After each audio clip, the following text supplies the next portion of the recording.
You're supposed to be deaconing him. He's starting us from behind that. Oh, you better find him.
Hey, I know where that church is in Schmogan.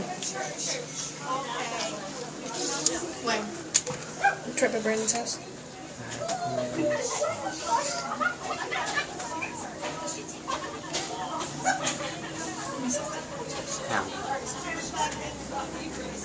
Oh, camera. I'm still playing with the new phone. I'm not entirely sure. I was on five phones too.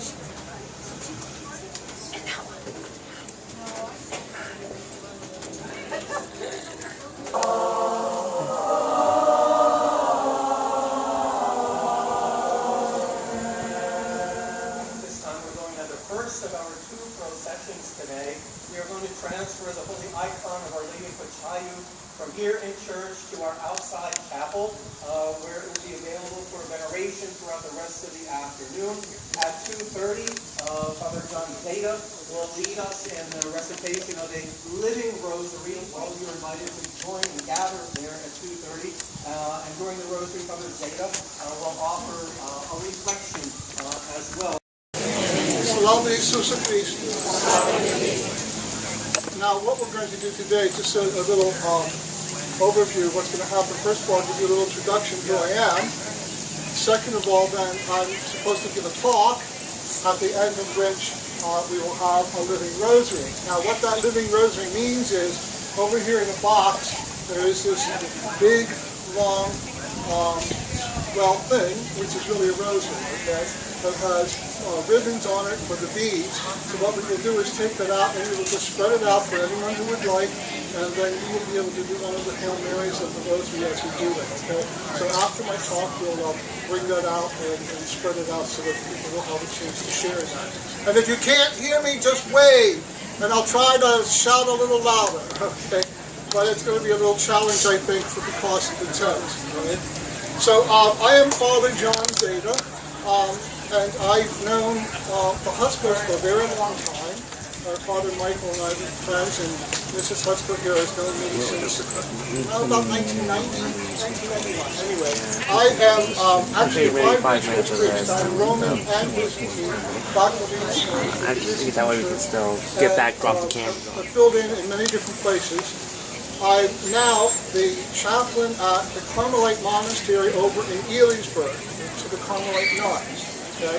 But I still get around and help wherever, and Father had asked me to give this talk and to lead the Living Rosary here today, which I am most honored to be able to do. So that's what I'm doing here, and that's who I am. So I'm just not too far away over there in Eliasburg.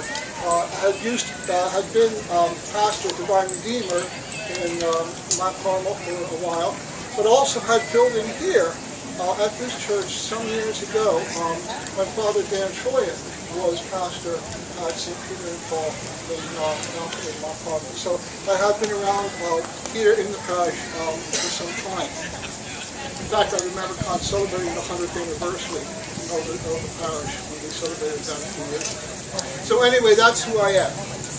The second thing then is, in terms of the talk that I'd like to give today.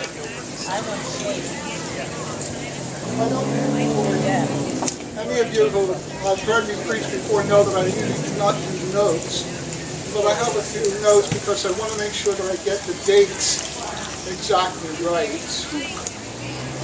It was in 1453 that the great city of Constantinople fell finally under the onslaught. Oh, Mayor, I can't sit with the sun like that. But even though the Turks captured the great capital of the empire, they did not stop, and they continued to push on.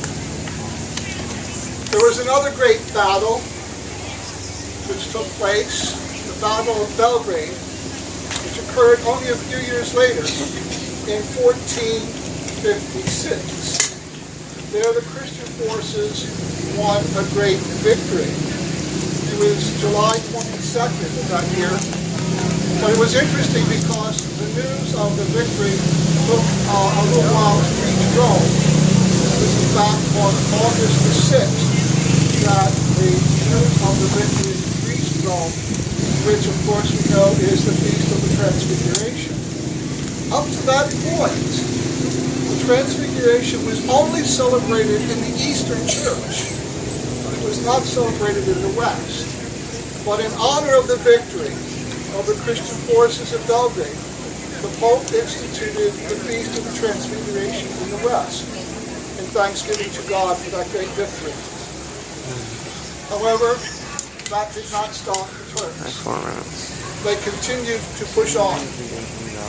And we know again, in 1571, over 100 years after the fall of Constantinople, the great Battle of Lepanto, the great sea battle in the Adriatic, in which the Christian forces were able to defeat the Turkish forces. A much larger armada of Turkish forces, but because they had huge ships and the Christian forces had small ships, they were able to dart in and out among the others. And a big storm showed up at the same time. Of course, all of which was happening after the Pope had asked the Christians to pray the Rosary, to asking Our Lady for victory. And of course, that great victory was won. But the Turks did not stop even there. We have the story behind this icon itself, the Pochaya Monastery, where again the Turks were attacking Christian faithful who took refuge in the monastery, begging Our Lady for special protection. And Our Lady appeared over the monastery, holding out her mantle as a sign of her protection. And the Turkish arrows turned back and fell upon the Turkish forces. Being confused and not understanding what was going on, they finally left. And it was, of course, that beautiful garments that Our Lady gave to the people as a sign of her love and her protection. And this icon, which is a copy of that original icon of Pochaya, the original, as I said, occurred in 1675. This icon was created in 1787. So it goes back that long.